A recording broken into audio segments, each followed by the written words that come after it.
नमस्कार, उत्तराखंड 360 न्यूज़ में आपका स्वागत है। मैं मदन मोहन सती। आज हमारे साथ सामाजिक कार्यकर्ता और उत्तराखंड क्रांति दल के नेता प्रताप सिंह शाही जी हैं। आप दिल्ली में काफ़ी लोकप्रिय हैं। लोगों के बीच में आपने जो सामाजिक कार्य किया उसके लिए बहुत लोकप्रिय है। आप नौकरी में रहते हुए उत्तराखंड आंदोलन में कूदे और जेल में भी आपको जाना पड़ा। कई तरह के कष्ट भी आपने उठाए, लेकिन आज उत्तराखंड क्रांति दल की स्थिति ये है, ये एक टाइटल मात्र रह गया है। इसके ज़्यादातर नेता कांग्रेस और बीजेपी में चले गए। जो लोग इसका झंडा उठाए हुए हैं उनमें शाही जी एक हैं। शाही जी से आज हम विस्तार से इनके सामाजिक कार्यों पर और उत्तराखंड क्रांति दल को रिवाइव करने के लिए क्या कर रहे हैं इनके साथी और ये उन पर बात करेंगे। शाही जी, आपका स्वागत है। धन्यवाद। शाही जी, उत्तराखंड जब अलग राज्य के लिए आंदोलन हो रहा था, आप भी एक बड़े नेता के तौर पर उभरे और फिर उत्तराखंड क्रांति दल में बड़े पदों को संभालते रहे हैं, लेकिन जब आज ये एक टाइटल बन के रह गया है तो आपको दुख होता है? हमारा मानना है कि हम टाइटल बन के नहीं, उत्तराखंड क्रांति दल उत्तराखंड का एक आंदोलन है जी। उत्तराखंड क्रांति दल ने 1979 में अपने जन्म के दौर से ही उत्तराखंड में एक नई पहल शुरू की, उत्तराखंड राज्य आंदोलन की जी। इसके जनक डॉक्टर डी.डी. पंत के नेतृत्व में जो उत्तराखंड आंदोलन की जो पृष्ठभूमि शुरू हुई वो उत्तराखंड क्रांति दल से शुरू जी। उत्तराखंड क्रांति दल एक आंदोलन है, इसलिए हम नहीं मानते हैं कि वो केवल टाइटल रह गया है। ठीक है, राजनीतिक सामाजिक कई स्थितियों में ये कमजोरी ज़रूर हुई है कि हम 20 साल तक सत्ता तक नहीं पहुंच पाए जी। लेकिन उसका मतलब ये नहीं है कि उत्तराखंड क्रांति दल एक टाइटल बन गया है। उत्तराखंड क्रांति दल अपने आप में जीवंत है। आज की तारीख में युवा पीढ़ी और तमाम उत्तराखंड के लोग इस बात को मानते हैं कि जब तक उत्तराखंड क्रांति दल की सरकार उत्तराखंड में नहीं होगी तब तक वहाँ का समुचित विकास नहीं हो सकता है। राष्ट्रीय दलों के बस की बात नहीं है वहाँ की समस्याओं का समाधान करने की। वहाँ के विकास की कोई पृष्ठभूमि उनके पास नहीं है, कोई आइडिया उनके पास नहीं है, कोई आंकड़ा नहीं है, क्योंकि उनके पास कोई संघर्ष नहीं है। उन लोगों ने संघर्ष नहीं किया। उन लोगों ने विधायक बन के और मंत्री बन के वहाँ के जो संसाधनों को लूटा है और उनका दुरुपयोग किया है। तो इसलिए हमारा मानना है कि जब तक उत्तराखंड क्रांति दल सत्ता में नहीं आता तब तक उत्तराखंड का विकास संभव नहीं है जी। शाही जी, एक अभी कुछ समय बाद चुनाव होंगे। दिसंबर के बाद कभी भी आचार संहिता लग सकती है। फरवरी में चुनाव करीब करीब तय माने जा रहे हैं 2022 में। अच्छा, उत्तराखंड क्रांति दल में आज चेहरे भी नज़र नहीं आते हैं। फिर से एडीजी को, जो कि पुराना सिपाही हैं, उन्हीं के हाथ में कमान दे दी गई। कोई युवा आगे नहीं आ रहा है, कोई संगठन भी नज़र नहीं आ रहा है। जबकि अभी जो कुछ पार्टियां हैं दिल्ली में, आम आदमी पार्टी या दूसरी पार्टियां जो उत्तराखंड की तरफ रुख कर रही हैं, उनका तक वोट शेयर कुछ सर्वे में सामने आया है। तो यूकेडी का वोट शेयर सामने क्यों नहीं दिख रहा है? यूकेडी को जो वहाँ के जो सर्वेक्षण करने वाले लोग हैं, जो राजनीतिक विशेषज्ञ हैं, वो उस चीज़ को समझ नहीं रहे जी। उत्तराखंड क्रांति दल ठीक है, एक दौर में हमारा भी मानना है कि जो दौर उसका आना चाहिए था वो नहीं आया जी। उसमें हमारी भी कुछ कमियां हो सकती है। संयुक्त संघर्ष समिति बनाना हमारी कमी हो सकती है, क्योंकि हमने अपना झंडा डंडा छोड़ करके वो उत्तराखंड के हित के लिए सब लोगों को एक्सेप्ट किया, ये हमारी कमी हो सकती है। 1996 का लोकसभा बहिष्कार, हमारे चुनाव नहीं, वोट नहीं तो चुनाव नहीं, राज्य नहीं तो चुनाव नहीं का जो नारा है वो हम लोगों को महंगा पड़ा है जी। लेकिन आज ऐसा नहीं है। जो पिछले दौर में जो कमियां संगठन के अंदर थी उनको दूर करते हुए, उन झगड़ों को समाप्त करते हुए आज उत्तराखंड क्रांति दल फिर अपने नए दौर में प्रवेश कर रहा है जी। शाही जी, मैं अभी कुछ समय पहले उत्तराखंड गया था। वहाँ लोगों के मन में मतलब इसके प्रति एक संवेदना है, एक तरह से कहा जाए। यही कह लीजिए कि एक ऐसा सेंटिमेंट हमको नज़र आता है कि लोग यूकेडी का नाम जानते हैं, लेकिन वहाँ पर जो मुख्यमंत्री के लिए चर्चा हो रही है या वहाँ पर सरकार के लिए जो चर्चा चल रही है वो अभी भी कांग्रेस बीजेपी के बीच ही चर्चा चल रही है कि कांग्रेस आएगी या बीजेपी की सरकार रहेगी, इस पर ज़्यादा चर्चा है। यूकेडी को लेकर वहाँ पर क्यों चर्चा नहीं हो रही है? नहीं, यूकेडी के बीच में चर्चा है और लोग संगठित हो रहे हैं, लोग आ रहे हैं, लोग समझ रहे हैं। लोगों को भी पता है जब से वहाँ एक नया दल ने प्रोपेगेंडा शुरू किया है तब से लोगों के और समझ में आने लग गया है कि कोई नया दल, राष्ट्रीय दल क्यों, कोई नया दल क्यों, उत्तराखंड क्रांति दल क्यों नहीं, ये सवाल वहाँ के बच्चों के जेहन में है, युवाओं के जेहन में है। और ये निश्चित है कि 2022 एक नए प्रतीक के रूप में उत्तराखंड क्रांति दल को आगे बढ़ाएगा और उत्तराखंड क्रांति दल सत्ता तक पहुँचेगा, ये हमें पूरा भरोसा है। इन 6 महीने में ही एक नया परिवर्तन आप उत्तराखंड क्रांति दल में देखोगे। मेरा आज ये, मैं आपको ये बात का विश्वास दिलाता हूँ कि आज हम सितंबर के महीने में हैं, हम इसको दिसंबर जनवरी तक इस माहौल में उत्तराखंड क्रांति दल को खड़ा कर देंगे कि कोई भी दल उत्तराखंड क्रांति दल के बगैर उत्तराखंड में सरकार बनाने की हिम्मत नहीं करेगा। ऐसा हमें पूरा कॉन्फिडेंस है, पूरा भरोसा है उत्तराखंड की जनता पर और ये हमारा मानना है और ये बहुत ज़रूरी भी है। यदि उत्तराखंड के नौनिहालों के भविष्य को सुरक्षित रखना है, जो 20 साल की बर्बादी, जो 20 साल में जो प्रदेश आगे जाना चाहिए था, यदि वो चीज़ को हमने देखना है तो एक क्षेत्रीय दल को, उत्तराखंड क्रांति दल को आगे लाना पड़ेगा, तभी वहाँ का विकास संभव है, तभी वहाँ की व्यवस्था है। मैं मानता हूँ कि राष्ट्रीय दल को एजेंडे का ही पता नहीं, राष्ट्रीय दलों को अभी तक तो एजेंडे का ही पता नहीं है।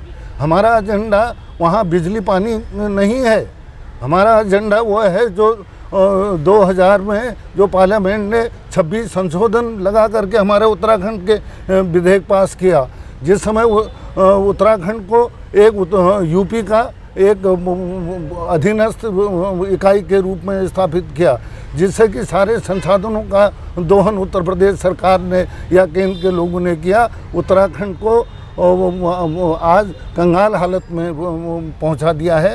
ये जब तक उत्तराखंड का क्षेत्र ताकतें आगे नहीं बढ़ती तब तक इसकी हिफाजत करना और अपने उत्तर प्रदेश से अपने जो हक हकूक़ हैं उनको लेना, जब तक ये जो एजेंडा जो जिस पार्टी की समझ में नहीं आएगी वो नहीं कर पाएंगे तब तक वो सफल नहीं होगा उत्तराखंड में, ये हमारा मानना है। जी राज जी, एक सवाल मन उठता है कि जहां बीजेपी और कांग्रेस युवा नेतृत्व के हाथों में बागडोर दे रहा है या युवाओं को कमान देने की चर्चा हो रही है, वहीं आपने एक बार फिर एडीजी पर भरोसा जताया है।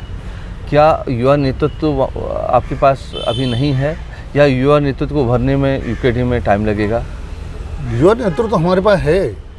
दिवाकर भट्ट से पहले पुष्पेश त्रिपाठी एक यंग विधायक, 2 बार का विधायक और एक पढ़ा लिखे फैमिली और एक बड़े संस्कारी फैमिली का के नेता को हमने पूरी बागडोर दी थी, लेकिन वो उस बागडोर को उस तरह से नहीं कर पाए जो एक युवा में उत्साह होता था। तो इसलिए हमने, जैसे पार्टी की हालत ठीक नहीं थी उस समय हमने दिवाकर भट्ट जी को कमान सौंपी, उससे पार्टी में स्थिरता आई, आपसी समझ बढ़ी। तो उसके बाद हमने इस इलेक्शन में काशी सिंह ऐरी को आगे करके, क्योंकि काशी सिंह ऐरी सर्वोच्च नेता हैं, हमारे सर्वमान्य नेता हैं, सबसे क्वालिफाइड और सबसे योग्य हैं उत्तराखंड में, उनके नेतृत्व में हमने चुनाव लड़ने का फैसला किया। तो काशी सिंह ऐरी को दल की कमान दी है।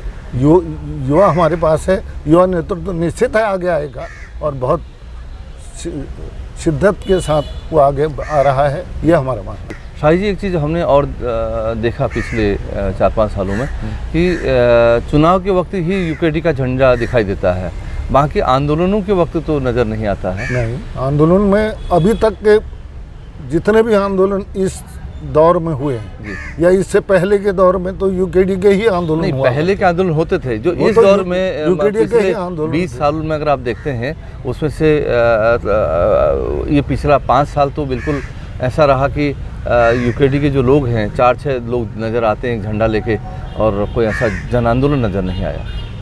नहीं, इसमें इतने बड़े कोई आंदोलन हुए भी नहीं। भू कानून की बात है, भू कानून का जो आंदोलन है वो तो उत्तराखंड क्रांति दल का शुरू से ही है। हम आर्टिकल 371 की बात आज नहीं, 1979 1980 का जो हमारा पहला मैनिफेस्टो आया था, उनमें हमने कहा था कि हमें हिमाचल की तर्ज पे उत्तराखंड में भूमि प्रबंधन लागू हो। तो ये तो आज लोगों की समझ में आया कि जब 2018 में भारतीय जनता पार्टी की सरकार ने भू कानून पास कर दिया, हमारे हक हकूकों पर प्रतिबंध लगाना शुरू कर दिया, नैनीसार जैसे जिंदल और बड़े बड़े पूंजीपतियों को ज़मीन देना शुरू कर दिया। यह आंदोलन तो अब का है, और उसके बाद कोई ऐसे आंदोलन यहाँ पर नहीं, राज्य आंदोलनकारियों का है। दिल्ली वाले आंदोलनकारियों को कुछ भी नहीं मिला, किसी को चिन्हित नहीं किया। हरीश रावत जिसमें मुख्यमंत्री थे, उन्होंने चिन्हीकरण में एक कमेटी बनाई, एक एसडीएम को बैठाया, लेकिन उसके बावजूद भी भाजपा सरकार ने उस रिपोर्ट को दबा दिया। तो हालत यह है, हम इसलिए इस दौर में तो आंदोलन ही कहाँ हो। जी साहिब जी, अब दिल्ली में लंबे समय से सामाजिक कार्यकर्ता के तौर पर जाने जाते हैं, और आपको पहाड़ के जो तमाम लोग हैं या तमाम संस्थाएं हैं, सभी में आपकी पैठ है, सभी लोग आपको बहुत सम्मान भी देते हैं। आपके जो अल्मोड़ा ग्राम कमेटी है, आप उसके भी अध्यक्ष हैं, तो ये आपकी संस्था क्या कार्य करती है और किस तरह से ये इसका सामाजिक आंदोलनों में या सामाजिक जीवन में इसकी क्या भूमिका अभी है? अल्मोड़ा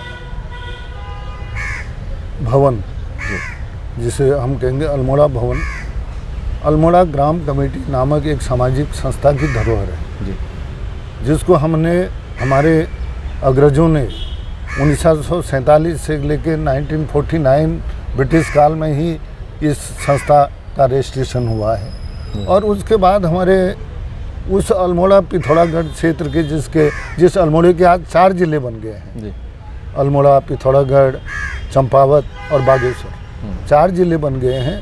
तो वहाँ के जो लोग जागरूक थे, जो लोग अच्छी पोस्टों में थे, समय समय पर उन्होंने उस संस्था को आगे बढ़ाने का प्रयास किया। उसके नेतृत्व में रामलीलाएँ की, उसके नेतृत्व में दूसरे कार्यक्रम किए, सांस्कृतिक कार्यक्रम किए, और ये सिलसिला चलता रहा।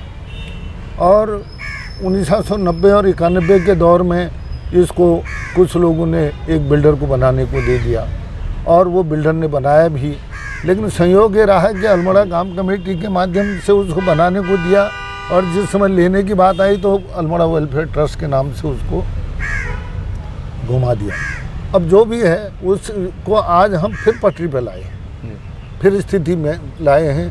जो हमारी अपनी प्रॉपर्टी है, जो अल्मोड़ा भवन के रूप में जो हमारे पास भवन है, उस पर भले ही इस समय कुछ विवाद चल रहे हैं, कुछ स्थितियाँ ऐसी हो रही हैं, लेकिन वह हमारे लिए एक बहुत ही सम्मानजनक वो स्थिति है अल्मोड़ा ग्राम कमेटी के लिए कि आज जो भी उसका जो पैसा था, वो पैसा बैंक में जमा है। हमारा मानना है कि हम और जो मदद करते हैं वहाँ के लोगों की, जैसे मेडिकल में कोई आ जाता है, बिल नहीं दे पाता है, सफदरजंग में बिल नहीं दे पा रहा है, किसी का एडमिशन पैसे के चक्कर में रुक गया है, और इस तरह का हम साल में ऐसे लोगों को मदद करते हैं अल्मोड़ा ग्राम कमेटी की तरफ से। ये बच्चों को आप पढ़ाई में भी मदद करते हैं, बच्चों को पढ़ाई में भी मदद करते हैं। पिछले एक दौर में द्वाराहाट में हम एक कार्यक्रम में गए हुए थे, तो पता चला कि एक यूथ का एडमिशन नंबर आ गया, लेकिन उसका पैसा नहीं है देने के लिए। तो हमने तत्काल घोषणा करी, हमने कहा हम इसको अल्मोड़ा ग्राम कमेटी से पूरा पेमेंट कर देंगे, और कर दिया था। कितना तक आप पढ़ाई के लिए दे देते हैं? 40,000 50,000 इस तरह की एक सीमा हमने बना, क्योंकि हमारे पास बहुत पैसा भी नहीं है। यदि हम लाखों दें तो वो तो कुछ ही लोगों को दे पाएंगे। ये है। अब उत्तराखंड लोक कला मंच से भी जुड़े हैं? हाँ, उत्तराखंड लोक कला मंच, उत्तराखंड पर्वतीय लोक कल्याण परिषद, इस तरह से कई संस्थाओं के साथ जुड़ा हूँ। हीरा सिंह राणा के साथ हमारी बहुत अच्छी स्मृतियाँ रही हैं, गोपाल बाबू गोस्वामी के साथ हमारी बहुत अच्छी स्मृतियाँ रही हैं। हीरा सिंह राणा ने तो एक लंबे समय तक हमारे साथ रह करके सारी रचनाएं की, हमारे साथ बैठ के सारी रचनाएं की। वो कहते थे कि आप लोगों के समाज में आकर के एक उत्तराखंडी का जो एक नया भाव जन्म लेता है, उनको वो अपने कविताओं के माध्यम से लिखते थे। तो राणा जी के साथ निधिज्ञा रही हैं, और सभी सामाजिक सांस्कृतिक उसमें हमारा योगदान रहा है। उत्तराखंड आंदोलन का प्रवासियों का तो एक ज़बरदस्त रोल रहा है जी।